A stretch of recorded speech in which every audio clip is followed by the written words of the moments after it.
April 11 student demonstration because the April 2000 Gambian student massacre was the killing of 14 people by Gambian police officers and soldiers during a student protest, mainly at Westville.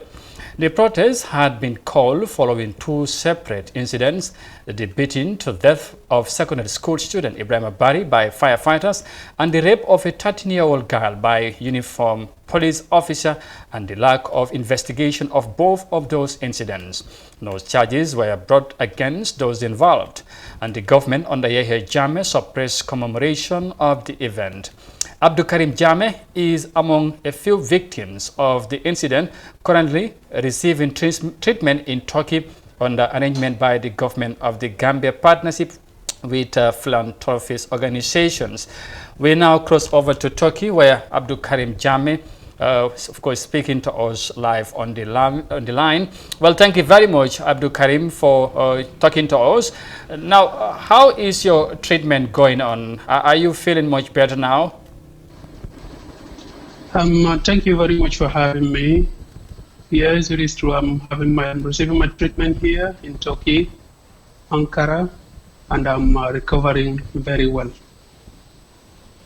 All right. What does the April 10 and 11 reminds you?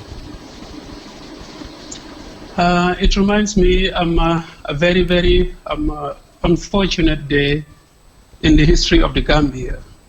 I can say it's the darkest day in the history of the Gambia, when our own security forces, who should have been there protecting us, open fire on us, on defenseless students, and killing the 14th of our colleagues broad daylight.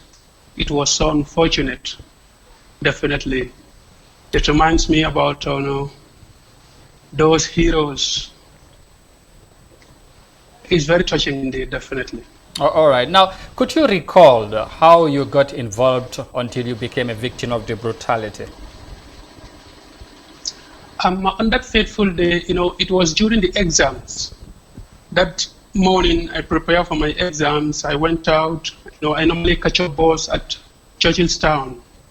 I went there. I stood up there for a while, and I see no bus coming. I decided to walk because I was energetic at the time. I used to be a footballer at that time.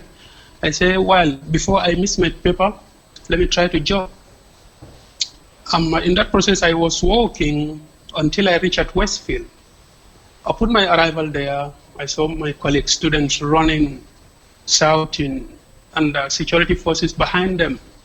I asked one of the students, what is going on? He said, well, students and soldiers are fighting. I said, fighting for what? I told him that I don't have that time. I'm only going for my paper today, and that was on Monday.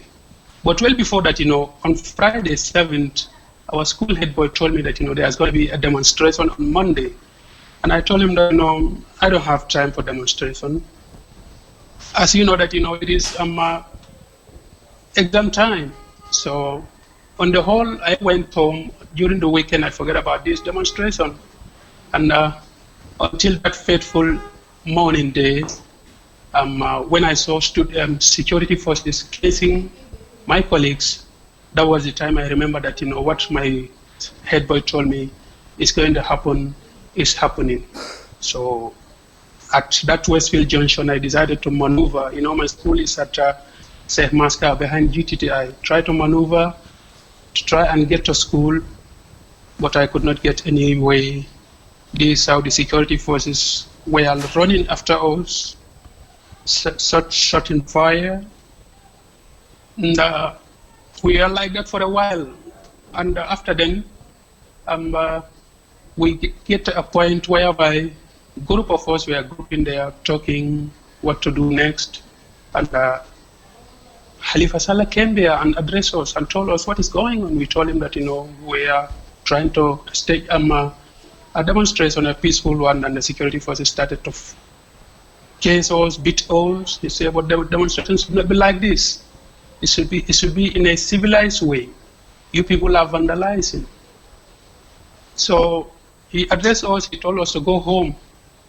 And everybody agreed that we should go home and relax because things are getting out of hand. So we were there before we left. Babukar Jata also came, the then CDS. So some of our colleagues rose onto him. They said they want to kill him because he's the one who gave order to soldiers to beat us. And at that time, some students shouted, one boy was even killed. So they rose onto him. I was one of the students who were protecting him, not from our colleagues not to reach at him. So we were there. He told us that, calm down, let us go to the PIU. Hence the PIU forces are the one who shot your colleagues. So we were protecting him, going with him until we reach at PIU. In front of PIU, that is where either Babukar Jata, he flies or he did whatsoever. I could not see him anymore. So from there, I started to hear firing, boom, boom. Then I decided to turn and run. That was when I was shot behind because I turned to run away to go back home. So I was shot from behind and I dropped inside the gutter opposite the PIU. So, and some of my colleagues were running, shouting, crying, running for their life. And I was in that gutter for a while. One Red Cross volunteer came and picked me up from the gutter, and a private vehicle came and took me to the hospital. So this is what I could certainly remember what happened to me on that day. Oh, all right. And that was a turning point of my life, indeed. Yeah. So sorry for that. Just finally, what could you say to the current government? What I can say to the current government, because hence this happens, there was no justice for me and my colleagues. And during the time of the dictator, I can say I was the only one who was going to the media openly. Even the journalists can attest to that, to talk about this day. I used to be threatened in the street. Stop what you are doing. I tell them this is not right. If you want, you can do whatever you want to do. I used to do it openly to seek justice for me and my colleagues, but to no avail. But hence the new dispensation is in place. We expect them to at least, as soon as, All right. we need justice. We need justice, definitely. We are calling on them. All right. Thank you very much. Thank you very much, Abdul Karim April. Jame, for your time. We got to leave it at that, and we wish you a speedy recovery.